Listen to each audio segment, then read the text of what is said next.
Influence line diagram, ठीक है। तो इन्फ्लुएंस लाइन डायग्राम क्या होता है उससे पहले हम पढ़ लेते हैं मूविंग लोड्स के कारण आपको क्या क्या चीजें पता होनी चाहिए, राइट। तो देखो जैसा अभी हमने जो डिस्कस किया आपका सेम सेम वही है, यहीं पे वो लिखा है कि in the case of moving और रोलिंग लोड्स, ठीक है, मूविंग को हम रोलिंग लोड्स भी कहते हैं, या तो मूविंग लोड्स कहो या फिर रोलिंग लोड्स कहो। इन जनरल जो हम इसके पढ़ने वाले हैं आपका वो रोलिंग लोड्स है ना। मूविंग तो आपके बहुत तरीके के हो सकते हैं, कोई आपको कैसे भी मूव कर रहा है, बट जो जनरली हम पढ़ने वाले हैं इसमें वो रोलिंग लोड्स होंगे, आपके जो रोड्स रोल कर रहे हैं एक पॉइंट से दूसरे पॉइंट तक, राइट। तो इसमें फर्स्ट लाइन आप देख सकते हो, अगर मैं आपको थोड़ा जूम करता हूँ इसको। In the case of moving in the case of moving or rolling loads, the bending moment and shear force at a section of the girder change as the loads move from one position to the other, right। तो काफी basic सी चीज है, अगर आपका load किसी beam के ऊपर move करेगा तो उसका shear force and bending moment change होगा, है ना। क्योंकि हमने जो आपका बीएमटी एसएफटी निकाला था पिछली बारी, वो आपकी लोड की फिक्स पोजीशन के निकाला था। अगर हम उस लोड को चेंज कर देंगे आपका, तो ऑब्वियसली उसका शेयर फोर्स चेंज हो जाएगा एंड बेंडिंग मोमेंट भी चेंज हो जाएगा आपका, क्योंकि बेंडिंग मोमेंट आपका लोड पे डिपेंड करता है एंड डिस्टेंस पे भी डिपेंड करता है ना। तो अगर आपकी डिस्टेंस चेंज होती है किसी लोड की या पोजीशन चेंज होती है, तो आपका जो bending moment shear force diagram आपने बनाया था वो चेंज हो जाएगा, राइट। तो इसमें आपका आपको दो चीज़ों का और ध्यान रखना पड़ेगा। तो यहाँ पे देखो नेक्स्ट पॉइंट, आपको जो दो चीज़ें पता होनी चाहिए वो यहाँ पे दो पॉइंट्स हैं। Therefore we have to determine the load positions for maximum bending moment or shear force for a given section of a girder and to compute its value। और दूसरा पॉइंट है आपका to determine the load positions so as to cause absolute maximum bending moment or shear force anywhere on the girder। तो देखो आप लोग मुझे इन दोनों पॉइंट्स को पढ़ के बताओ कि इन दोनों में डिफरेंस क्या है और ये क्या कहना चाह रहा है, राइट। मैं चेक करना चाहता हूँ कि आप लोग पढ़ के कितना समझ पाते हो चीज़ों को। आप दोनों को दोनों ही लाइन में कुछ डिफरेंस समझ में आ रहा है कि मैं इन दोनों लाइन में क्या डिफरेंस है?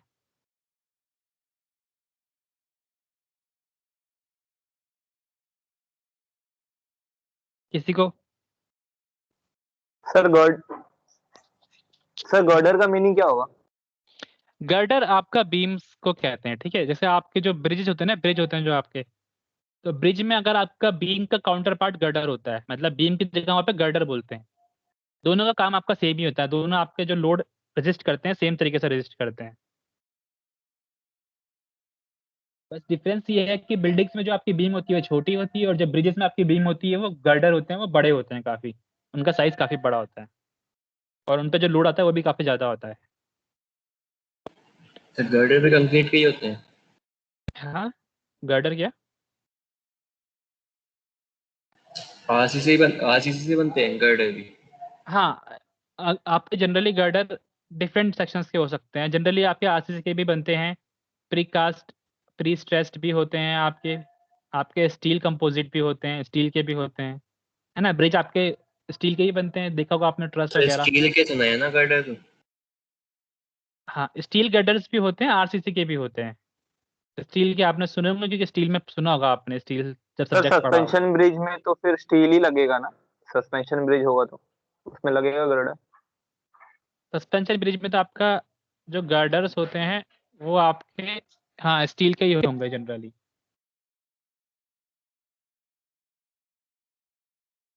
जो आपके आरसीसी ब्रिज होते हैं ना उसमें भी गर्डर्स रहते हैं, ठीक है। जो आरसीसी ब्रिज जो आपका होता है, जो कंप्लीट आरसीसी ब्रिज होता है जो आपने देखा हुआ रोड में, तो वो उसके जो नीचे बीम्स होती है उनको भी गर्डर ही कहते हैं, क्लियर? सर एक का मीनिंग हो रहा है पूरे गर्डर में मैक्सिमम बेंडिंग मोमेंट और शियर फोर्स कितना है, और दूसरे का मीनिंग है जो किसी पार्टिकुलर डिफरेंट पॉइंट्स पे मैक्सिमम बेंडिंग मोमेंट और शियर फोर्स कितना है। ठीक है अमन, आपने काफी हद तक सही समझा इसको, तो इसको समझते हैं, ठीक है। तो मैं यहाँ पे आपका एक बीम बना रहा हूँ, ठीक है। इसमें भी आपका हम डिटर्मिनेट बीम्स के ही बारे में पढ़ने वाले हैं, ठीक है।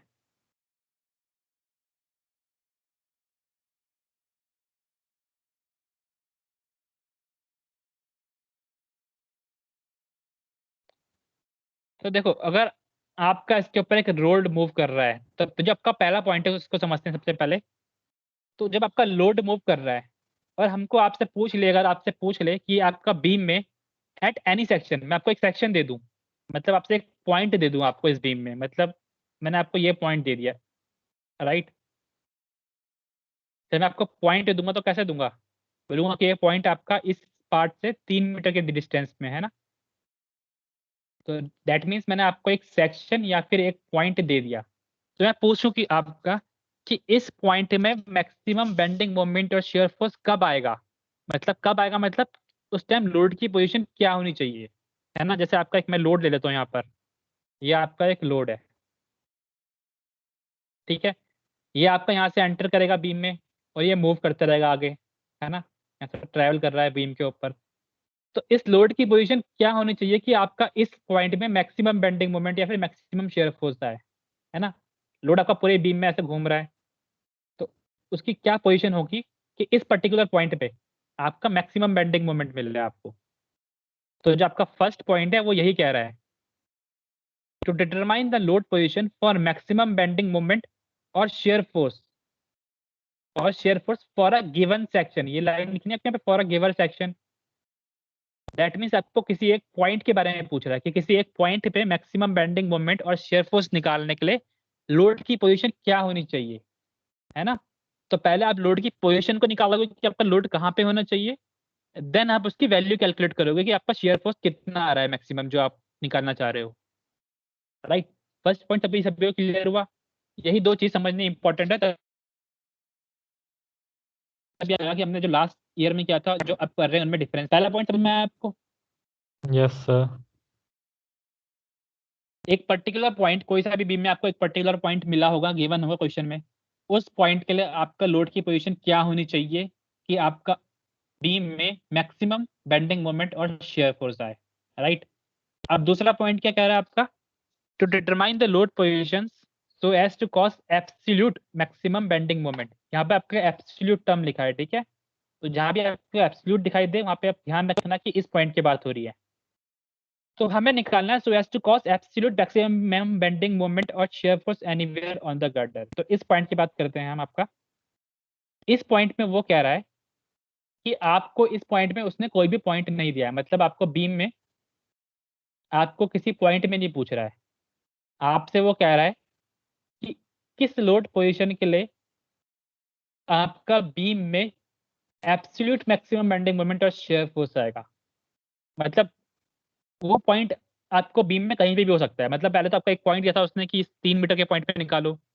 अब वो कह रहा है आपको पॉइंट नहीं दे रहा है आपको, वो कह रहा है आप ऐसी लोड पोजीशन बताओ जिसकी वजह से आपके बीम में मैक्सिमम बेंडिंग मोमेंट आए, है ना। तो वो पॉइंट जनरली कौन सा होगा अगर हम बेंडिंग मोमेंट की बात करें तो। Sir centre point. हाँ, सेंटर वाला जैसा आप समझ रहे हो, राइट। तो यही कह रहा है आपका वो कि अगर आपका कोई लोड मूव कर रहा है आपका इधर से इधर और आपसे कोई आपको पॉइंट नहीं दिया है, तो आप मुझे बताओ कि इस लोड को मूव करते हुए वक्त इस बीम में मैक्सिमम बेंडिंग मोमेंट कितना आ रहा है, राइट। कोई पोजीशन नहीं दी है उसने कि कहाँ पे निकालना है, बस आपको ये बताना है कि मैक्सिमम वैल्यू कितनी आ रही है इस लोड के कारण जब आपका ये लोड इस बीम में मूव करा। तो इसके लिए आपको दो चीजें निकालनी पड़ेगी। पहली बात, आपको ये पता होना चाहिए कि आपका मैक्सिमम बेंडिंग मोमेंट किस सेक्शन में आएगा, है ना, कि मतलब आपका कहाँ पे आता है मैक्सिमम मोमेंट। जैसे आपने कहा अभी सेंटर पे आता है, तो राइट सेंटर पे आपका मैक्सिमम बेंडिंग मोमेंट आएगा। तो सबसे पहले आपको ये पता होना चाहिए कि आपका मैक्सिमम बेंडिंग मोमेंट कब आएगा, किस सेक्शन में हमें देखना चाहिए, है ना। पहले आपको सेक्शन पता होना चाहिए कि सेक्शन क्या होगा उसके लिए। एंड देन आपका सेकंड पॉइंट क्या होगा कि आपको पता होना चाहिए कि लोड पोजीशन क्या होगी। और देन आपका लोड कहाँ पे होगा, लोड पोजीशन। ये दोनों ही चीज आपको पता होनी चाहिए, तभी आप कैलकुलेट कर पाओगे क्या, एब्सोल्यूट मैक्सिमम बेंडिंग मोमेंट। देखिए अगर आपको ये दोनों चीज पता होगी कि कौन से सेक्शन में आपका मैक्सिमम बेंडिंग मोमेंट मिलेगा आपको, absolute maximum bending moment, and उसकी लोड पोजीशन क्या होगी, तो आप कैलकुलेट कर पाओगे अपना absolute maximum bending moment. Clear हो आप लोगों को इन दोनों यस पॉइंट्स में डिफरेंस क्लियर हुआ। देखो ये दो पॉइंट आपको समझने इसलिए इंपॉर्टेंट है क्योंकि इन दो पॉइंट के बेसिस पे आपके क्वेश्चंस आएंगे। जो आपके क्वेश्चंस होंगे ना वो इन दोनों पॉइंट के बेसिस पे ही होंगे।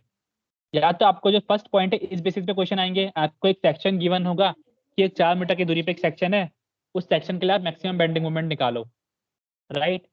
या फिर आपसे वो पूछ लेगा कि आप एब्सोल्यूट मैक्सिमम बेंडिंग मोमेंट निकालो। आपको कोई भी सेक्शन नहीं गिवन होगा, डायरेक्ट पूछेगा कि ये आपके मूविंग लोड्स है, ये आपके बीम में ट्रैवल कर रहे हैं, इन मूविंग लोड्स के कारण आपका मैक्सिमम बेंडिंग मोमेंट क्या आएगा, absolute maximum bending moment, right. तो फिर आपको उसके लिए निकालना पड़ेगा, ठीक है। तो दो तरीके क्वेश्चन जनरली बनते हैं इसमें, क्लियर है सभी को इतनी बातें?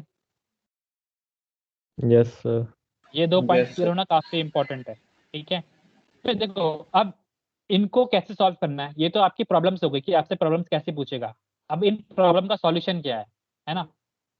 दो सॉल्यूशन है आप लोगों के पास, एक काफी स्मार्ट सॉल्यूशन है जो हम पढ़ेंगे, और एक आपका थोड़ा कन्वेंशनल सॉल्यूशन हो गया, ठीक है।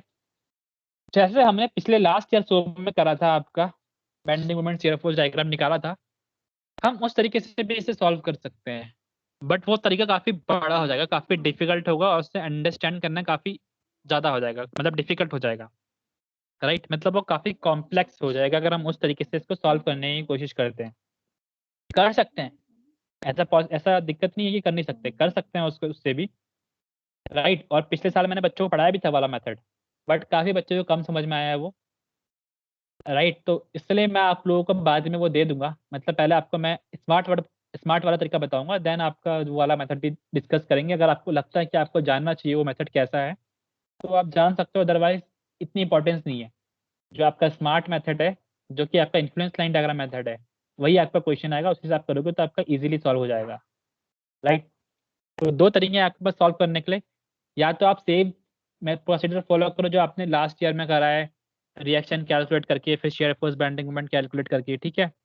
या फिर आप इन्फ्लुएंस लाइन डायग्राम का मेथड यूज करो, राइट। तो इन्फ्लुएंस लाइन डायग्राम का मेथड क्या कहता है आपका, कैसे आप इन्फ्लुएंस लाइन डायग्राम बनाओगे, फिर इन्फ्लुएंस लाइन डायग्राम की हेल्प से आप कैसे इन प्रॉब्लम्स को सॉल्व करोगे, ये हमारा समझने का मेन ऑब्जेक्टिव है इस यूनिट में, ठीक है। तो इन्फ्लुएंस लाइन डायग्राम क्या होता है, इसको समझते हैं थोड़ा, है ना। क्योंकि एक डायग्राम है और आपने ऐसे 2 डायग्राम ऑलरेडी पढ़ चुके हैं, कौन कौन से, shear force diagram and bending moment diagram, right. तो मैं किसी से पूछूं कि शेयर फोर्स डायग्राम की डेफिनेशन क्या होती है, तो बताओ मुझे कोई फटाफट से कोई। शेयर फोर्स डायग्राम और बेंडिंग मोमेंट डायग्राम अगर मैं उनका पूछूं कि वो क्या रिप्रेजेंट करते हैं, तो कोई बताए फटाफट से। आपने S F D B M D बनाया है ना, तो क्या बनाते हो आप उसमें?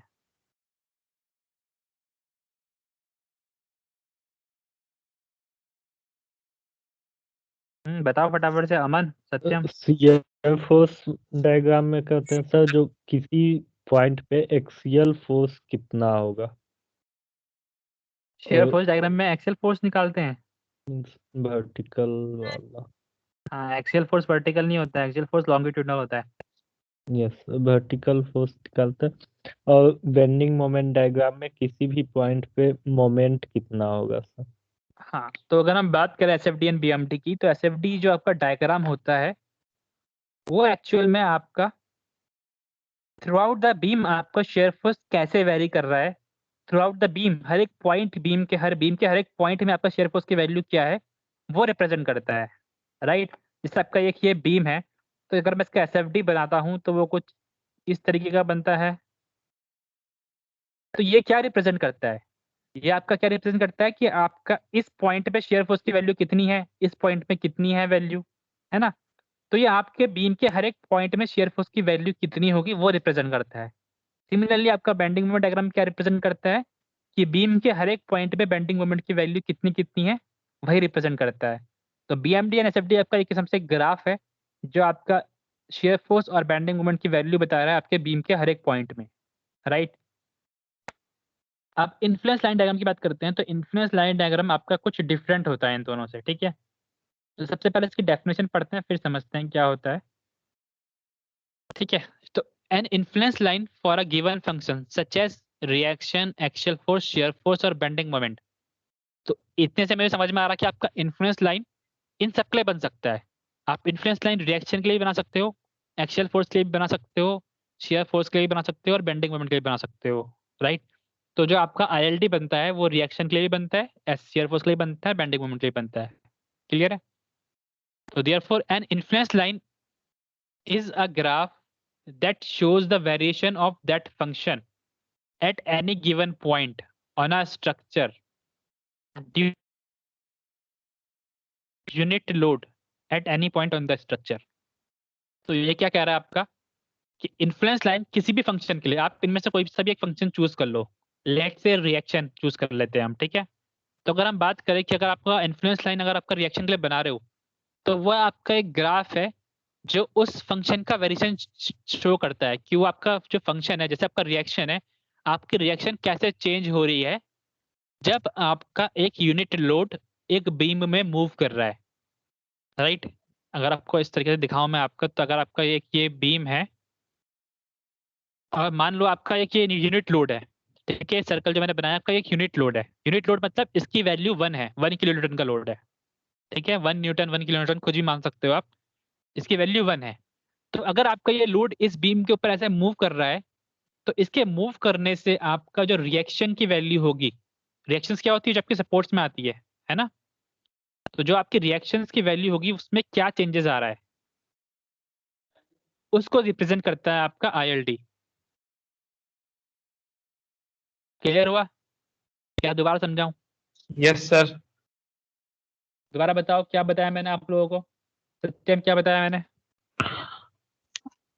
सर जो ये मूविंग लोड है वो जो अक्रॉस द क्रॉस सेक्शन अगर मूव करता है तो हमारे रिएक्शन में क्या चेंजेस आते हैं वही ये बताता है। तो अक्रॉस द क्रॉस सेक्शन नहीं, ये आपका लॉन्गिट्यूडनल सेक्शन है। क्रॉस सेक्शन क्या होता है पता होगा अच्छा। आप लोगों को, है ना, ये लॉन्गिट्यूडनल सेक्शन है आपका। Longitudinal section, yes. हाँ। दूसरी बात, आपने मूविंग लोड कहा, मूविंग लोड नहीं कहोगे, यूनिट लोड कहोगे। मूविंग लोड तो है, मूविंग यूनिट लोड, 1 किलोमीटर का लोड आपका मूव कर रहा है, याद रखना, ठीक है, कोई भी नॉर्मल लोड नहीं। इन्फ्लुएंस लाइन डायग्राम आपका 1 यूनिट लोड के लिए बनता है। तो अगर आपका यूनिट लोड मूव कर रहा है इस बीम के ऊपर तो आपका रिएक्शन कैसे वेरी कर रहा है, तो वो आपका ILD फॉर रिएक्शन दिखाएगा। आपका शेयर फोर्स कैसे वेरी कर रहा है, वो आपका ILD फॉर शेयर फोर्स दिखाएगा। आपका बेंडिंग मोमेंट कैसे वेरी करेगा अगर आपका यूनिट लोड मूव करेगा, तो वो आपका ILD फॉर बेंडिंग मोमेंट दिखाएगा। तो ये इसकी बेसिक डेफिनेशन है। तो क्लियर हुआ सभी को क्या कहता है आपका ILD, क्या यस दिखाने सर। वाला है? ठीक है, दूसरी बात करते हैं, अब इसके यूजेस बात करते हैं कि इन्फ्लुएंस डायग्राम का क्या यूज है। तो इसका यूज काफी सिंपल सा है। अगर मैं इसके आपके क्वेश्चन में आता है कि define influence line diagram and right it's uses, तो डेफिनेशन आपके पास यहाँ पे है ही, और आपसे आपसे पूछेगा यूजेस क्या है, तो यूजेस क्या होंगे इसके, जो आपके मैंने यहाँ पे प्रॉब्लम डिस्कस की थी, ये 2 प्रॉब्लम डिस्कस की थी ना, तो आपके ILD इन दोनों की वैल्यू को निकाल सकता है। तो इसके यूजेस में आपके ये दोनों चीज आएगी। With the help of ILD हम निकाल सकते हैं load position for maximum bending moment at any section, and हम निकाल सकते हैं determine the load position for absolute maximum bending moment. तो ये 2 पॉइंट भी आपके क्या होंगे, ILD के यूजेस में आएंगे। क्लियर है? इसके अलावा ILD से हम आपका रिएक्शंस भी निकाल सकते हैं, शेयर फोर्स भी निकाल सकते हैं, बेंडिंग मोमेंट भी निकाल सकते हैं। दैट मींस जो आपने लास्ट जस्ट सोम में करे थे ना क्वेश्चंस, ये थे आपके सोम में क्वेश्चंस, आपने शेयर फोर्स निकाला था, बेंडिंग मोमेंट निकाला था, तो Yes, उन sir. क्वेश्चंस को हम ILD की हेल्प से भी निकाल सकते हैं। तो जो आपने काम वहां पे किया था उस काम को आप with the help of influence line diagram भी निकाल सकते हो, और इससे काफी इजी भी पड़ता है आपका। ठीक है, क्लियर है? यस तो सर। ये तो इसके यूजेस हो गए, ठीक है। तो यूजेस आप लोग लिख लेना, इसके मतलब नोट्स में बना लेना यूजेस भी, ठीक है, क्योंकि आपका क्वेश्चन आएगा यूजेस वाला कि uses of influence line diagram क्या है। तो बुक में देख लेना, और आपको बता भी दिया मैंने कौन कौन से यूजेस होते हैं। फिर ILD के यूज तो हम करेंगे ही, वही क्वेश्चन आपके आने वाले हैं कि ILD से आपको क्वेश्चन सॉल्व करने पड़ेंगे, बेंडिंग मोमेंट निकालना पड़ेगा, शेयर फोर्स निकालना पड़ेगा। पर उन क्वेश्चन को करने से पहले आपको ILD पता होना चाहिए। मतलब ILD फॉर रिएक्शन क्या होता है, ILD फॉर शेयर फोर्स किस तरीके का दिखता है, आपका क्या वैल्यूज होती है, and ILD for bending moment क्या होता है, ठीक है। तो ये चीज़ आपको पता होनी चाहिए उन क्वेश्चंस को सॉल्व करने से पहले। तो सबसे पहले हम देखेंगे कि आपका ILD फॉर रिएक्शन कैसे निकालते हैं और क्या होता है। कैसे निकालते हैं वो समझना भी इंपॉर्टेंट है, बट क्या होता है वो उससे भी ज़्यादा इंपॉर्टेंट है ना। अगर आपको पता है कि ILD फॉर रिएक्शन क्या होता है, तो भले ही आपको पता ना हो कि कैसे निकालते हैं, मतलब कैसे बनाए आपका ये, आप क्वेश्चन को सॉल्व कर सकते हो। ठीक है, तो पहले हम इसका डेरिवेशन देख लेते हैं कि आईएलडी फॉर रिएक्शन क्या होता है, आईएलडी फॉर शेयर फोर्स कैसे निकालते हैं, आईएलडी फॉर बेंडिंग मोमेंट कैसे निकालते हैं, देन इनके बेसिस पे आपके क्वेश्चंस करेंगे। क्लियर है? तो उसका तो नोट्स नहीं है, इसको यहीं पे करने की कोशिश करते हैं। सबसे पहले आईएलडी फॉर रिएक्शन काफी सिंपल सा होता है, सबसे पहले उसी को कर लेते हैं और कल आपका shear force and bending moment clear करेंगे।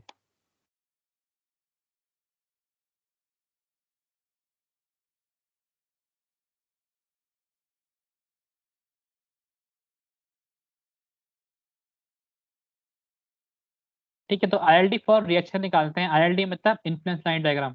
ठीक है, तो यहाँ पे मैं आपके एक बीम बना रहा हूँ।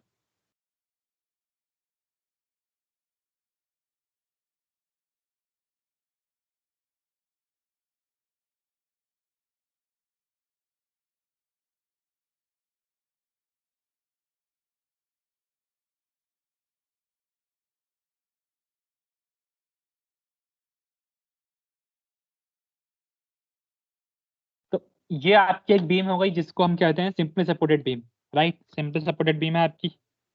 इस बीम के ऊपर हम क्या करने वाले हैं, हमें आईएलडी निकालना है फॉर रिएक्शंस के लिए। राइट, तो इस बीम में हम क्या करने वाले हैं, आपका एक यूनिट लोड मूव कराएंगे। क्लियर है? तो अगर मैं इस सपोर्ट को आपका ए पॉइंट देता हूँ और इसको बी देता हूँ, तो मैं आपका यूनिट लोड मूव कराऊंगा from point A to point B, और उस यूनिट लोड के मूव करने के कारण आपका रिएक्शन कैसे वैरी करेगी उसको नोट करूंगा। क्लियर है? यूनिट लोड आपका देखो इस तरफ से एंटर करेगा आपका, इसकी वैल्यू आपकी 1 मान लेते हैं। ठीक है, 1 किलो न्यूटन मान लेते हैं।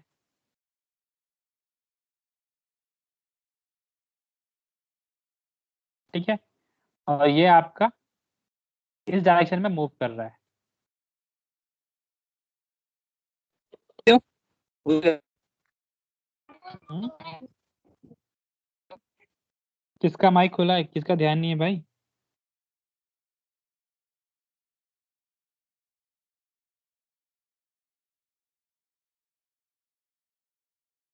ठीक है, तो आपका ये लोड मूव कर रहा है। अब हर एक पॉइंट से तो हम निकाल नहीं पाएंगे कि आपका लोड को पहले यहाँ पे रख के देखे फिर रिएक्शन निकाले। एक्चुअल में हमें क्या करना है, तो हमें ये करना है कि पहले मैं लोड को ए पॉइंट में रखूं। ठीक है, फिर इसको थोड़ा इससे आगे बढ़ाऊं, फिर मैं इसको यहाँ पे रखूं, फिर मैं इसको यहाँ पे रखूं, है ना? तो बीम के हर एक पॉइंट में रख के देखना पड़ेगा इस तरीके से। तो आपका लोड इस तरीके से मूव करेगा, तो हर एक पॉइंट पे लोड को रखने पे आपकी रिएक्शंस क्या क्या आ रही है ये आपको नोट करना है। तो हर एक पॉइंट पे तो हम नहीं कर सकते हैं, तो हम आपका एज्यूम कर लेते हैं कि आपका लोड किसी एक इस पॉइंट पे है। राइट, और इसकी डिस्टेंस को हम क्या मान लेते हैं, वेरिएबल मान लेते हैं। दैट मीन्स आपका मैं इसकी डिस्टेंस को एक्स मान लेता हूँ। ये जो आपका लोड है ये आपका ए सपोर्ट से एक्स की दूरी पे है ना? ऐसे ही करते थे हम सेक्शन के तरफ उसमें भी, जब सेक्शन मेथड करते थे आपका हर एक पॉइंट को निकाल ही सकते थे, तो हम एक सेक्शन लेते थे फिर आपकी हेल्प से वैल्यू निकाल लेते थे। तो हमने क्या करा यहाँ पर, आपका लोड को एक्स डिस्टेंस पे मान लिया कि आपका लोड यहाँ से मूव कर रहा है और एट एनी इंस्टेंट आपका लोड क्या है, एक्स डिस्टेंस पे है फ्रॉम पॉइंट ए। और इस बीम की जो आपकी टोटल लेंथ है वो कितनी है आपकी, कैपिटल एन मान लेते हैं। राइट, तो ये डिस्टेंस कितनी हो जाएगी आपकी, एल माइनस एक्स हो जाएगी।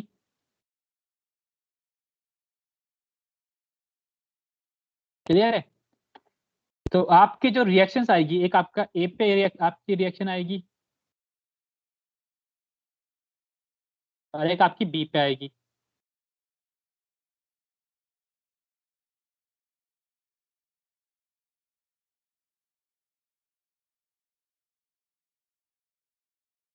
इसको हम आपका आर ए मान लेते हैं, कैपिटल आर ए।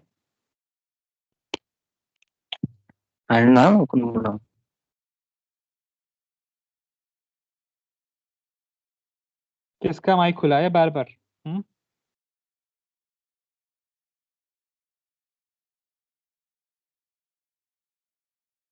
तो फॉर दिस कंडीशन आपकी रिएक्शन क्या आएगी, मुझे फटाफट से निकाल के बताओ। रिएक्शन तो आप कैलकुलेट कर सकते हो कि नहीं कर सकते हो? है ना, ये आपने एक पर्टिकुलर इंस्टेंट में आपने एक डायग्राम बनाया है, मतलब आपका लोड मूव कर रहा था, आपने एक इंस्टेंट में उसे देखा कि आपका लोड कितनी डिस्टेंस पे, आपका ए से एक्स डिस्टेंस पे है, और इस केस के लिए आपका रिएक्शन की वैल्यू क्या होगी, आर की वैल्यू क्या होगी, आरबी की वैल्यू क्या होगी, फटाफट से निकाल के बताओ। तो रिएक्शन आप लोगों को निकालना आता होगा, आता है, निकाल सकता है कोई? यस सर, रिएक्शन निकालने में क्या है, यूनिट लोड है। हाँ, यूनिट लोड है आपका, लग रहा है केवल एक ही लोड लग रहा है, और इसकी रिएक्शन निकालो फटाफट से। मैं भी निकाल रहा हूँ, आप भी निकालो, ठीक है। तो कौन कौन सी इक्वेशंस आप यूज करोगे इक्विलिब्रियम इक्वेशंस? एक होती है आपकी summation F F Y, Y और एम ए। हाँ, और एक एम ए, है ना। तो अगर मैं समीशन एफ वाई को लिखूं, तो इससे आपको दिख रहा है कि R A plus R B equal to 1, ये आपको इक्वेशन मिल रही है। अगर मैं आपका समीशन एम कहाँ पे लूँ, मोमेंट आपका मैं ले लेता हूँ बी पे ले रहा हूँ मोमेंट, ठीक है। पहले मेरे को आर ए निकालना है, तो मैं बी पे ले रहा हूँ मोमेंट, तो मैंने आपका बी पे ले रहा हूँ मोमेंट, तो इक्वल टू 0।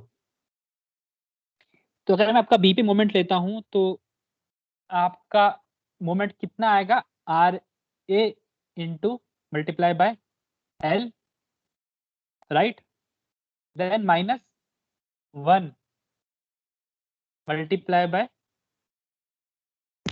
डिस्टेंस कितनी एक्स। है, L minus X, L minus X B पे ले रहा हूँ मैं। अच्छा, बी पर ले रहे हैं आप। हम्म, यही बनेगी सबकी इक्वेशन, किसी को कोई दिक्कत है? ये आपने रिएक्शन निकालना सीखा है ऑलरेडी। यस सर, मैंने ए पहले का दिया था। हाँ, कोई बात नहीं, आप आर ए आर बी की वैल्यू निकाल दो, सेम है कि आर ए आर बी की वैल्यू कहीं पे भी लो यस आप। सर, निकल गई। तो की वैल्यू यहाँ से आर ए कितना आ रहा है आपका, X L minus X Y. L minus X upon L. L minus X upon L, L minus x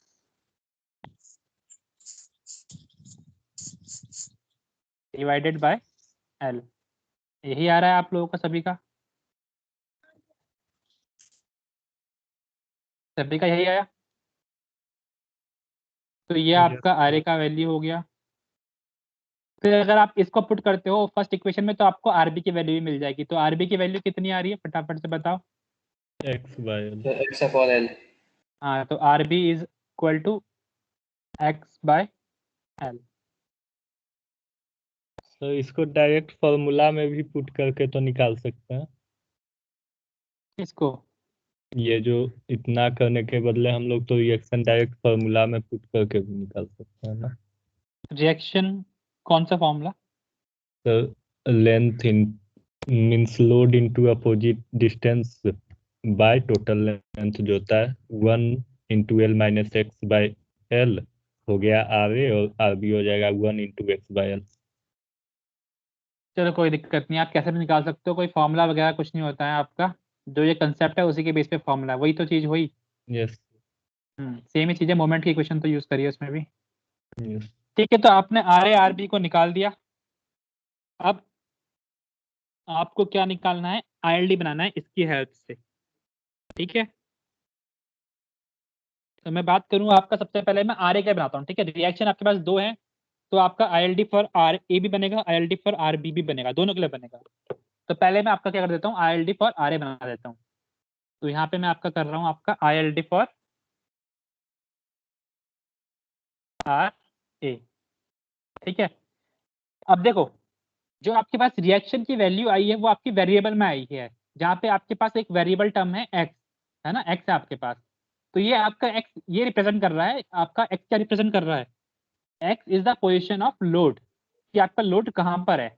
अगर मैं आपका बोलूँ कि लोड आपका ए पे है अभी, तो आपकी एक्स की वैल्यू कितनी हो जाएगी,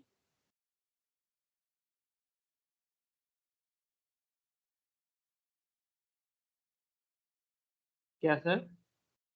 अगर मैं कहूँ कि आपका यूनिट लोड जो है वो आपका सपोर्ट ए पे है, तो आपकी एक्स की वैल्यू कितनी हो जाएगी, 0। की वैल्यू 0। हाँ, तो दैट मीन्स आपका एक्स का वैल्यू कितना हो जाएगा, 0 हो जाएगा। तो आप एक्स की वैल्यू को 0 पुट करो, तो आपको कितना रिएक्शन मिल रहा है? RA कितना मिल रहा है आपको तब? 1 1 मिल रहा है। हाँ। तो देखो जो आपका Yes. ये एक्स, देखो ध्यान रखना, एक बात का नोटिस करना है, यहाँ पे जो हमने एक्स लिया है ये आपका सेक्शन की डिस्टेंस नहीं है, ये आपका एक्स रिप्रेजेंट कर रहा है लोड की पोजीशन, कि आपका लोड कहाँ पर है। तो जब हम आपका ए पे लोड देखेंगे तो आपका एक्स की वैल्यू 0 हो रही है, तो फॉर दैट आपका RA 1 आ रहा है, राइट। और अगर आप बात करें आपका लोड कहाँ पर है, आपका लोड बी पे पहुंच गया, आपका लोड ट्रेवल करके, तो बी पे पहुंच रहा है, तो आपका एक्स की वैल्यू कितना होगा? L हाँ, तो दैट मीन्स आपका एक्स का वैल्यू L हो जाएगा। L हो जाए तो दैट मीन्स आपका RA की वैल्यू कितनी आ जाएगी? 0 0 आ जाएगी। Yes. ऑल बी 1 बिल्कुल सही बात, 0 आ जाएगी। तो आपने इस इंफॉर्मेशन की हेल्प से आप अब ILD बना सकते हो। तो ILD फॉर RA क्या बनेगा? अगर मैं इसी बीम को यहाँ पे दोबारा बनाता हूँ आपका, यहाँ पर मान लो आपका ये वही बीम है जो मैंने ऊपर बनाई थी, A और B वाली, कलर भी इसका डार्क ही रखते हैं। तो आप देख सकते हो आपका A पॉइंट पे, ये आपका कौन सा पॉइंट है? ये आपका ए पॉइंट है और ये आपका B पॉइंट है। तो A पॉइंट पे आपको RA की वैल्यू 1 मिल रही है, तो आप यहाँ से अपवर्ड डायरेक्शन में 1 आ जाओगे, है ना। और B पॉइंट पे कितनी वैल्यू मिल रही है आपको? ये आपकी कितनी वैल्यू है यहाँ पे? 1 वैल्यू है। और B पॉइंट पे कितनी वैल्यू है आपके पास? 0 वैल्यू है। तो आपको क्या करना है, आपको 1 से 0 तक आना है, तो इस 1 और 0 को आप मिला दोगे इस तरीके से, ठीक है। एंड ये रिएक्शन कैसी है आपकी? अपवर्ड डायरेक्शन में, तो मैंने इसका डायग्राम आपका ऊपर बनाया है, चाहो तो आप बीच में यहाँ पे पॉजिटिव भी लिख सकते हो।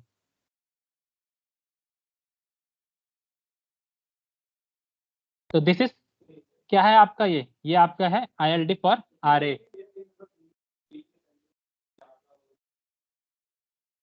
तो ये बताओ, तो ऑलमोस्ट सेक्शनल वाला ही हो गया ना। डिफरेंस है, देखो आपका जब सेक्शनल हो, हाँ आपका तरीका तो वही करने का है, कुछ नया नहीं सीखा हमने यहाँ पे, यस बट यहाँ पे आपका लोड मूव कर रहा है, और लोड मूव करने के कारण आपका रिएक्शंस की वैल्यू चेंज हो रही है। तो वो कैसे चेंज हो रही है वो हमने इस डायग्राम में रिप्रेजेंट किया है। जब हमने पहले आपका देखा था तो वहाँ पे आपका लोड मूव नहीं कर रहा होता है, आपका रिएक्शन की वैल्यू सेम रहती थी हमेशा, मतलब जो आपकी कांस्टेंट रहती थी वैल्यू वहाँ पर यहाँ पे यस रिएक्शन की वैल्यू चेंज हो रही है, राइट। तो ये था यस आपका ILD फॉर RA। सिमिलरली हम ILD फॉर RB भी निकाल सकते हैं, वो भी सिंपल सा होगा। तो आपके पास RB का फॉर्मूला है, तो फटाफट से निकालो। ILD for RB, right. तो फर्स्ट पॉइंट क्या होगा आपका, कि जब आपका लोड कहाँ पर हो, ए पे हो, दैट मीन्स आपका एक्स की वैल्यू 0 हो, तो फॉर दैट केस आपका RB कितना होगा? अगर आपका एक्स की वैल्यू 0 है तो RB कितना है आपका? 0 है। हाँ, और इफ इन केस आपका लोड कहाँ पर है, बी पे है, तो आपका एक्स कितना हो जाएगा? L हो जाएगा। तो फिर आपका RB कितना हो जाएगा? RB कितना हो जाएगा? 1। 1 ठीक है, तो अब इसी को आप दोबारा यहाँ पे बना दो नीचे, यहाँ पे ILD इसकी हेल्प से, तो वो आपका कुछ इस तरीके का बन जाएगा, है ना। इस केस में आपका 1 कहाँ पर है? B पे 1 है, राइट, और आपका A पे 0 है। तो ये आपका ILD बन जाएगा फॉर RB। काफी सिंपल लग रहा है ना आप लोगों को? कोई दिक्कत तो है नहीं? इतना ही सिंपल, अगर आप ध्यान से रोज क्लास अटेंड करो, नहीं करोगे तो फिर बहुत दिक्कत आ जाएगी। ठीक है, आप इन सबका स्क्रीनशॉट ले लेना और अपनी कॉपी में नोट्स बनाते रहना, ठीक है, आज से।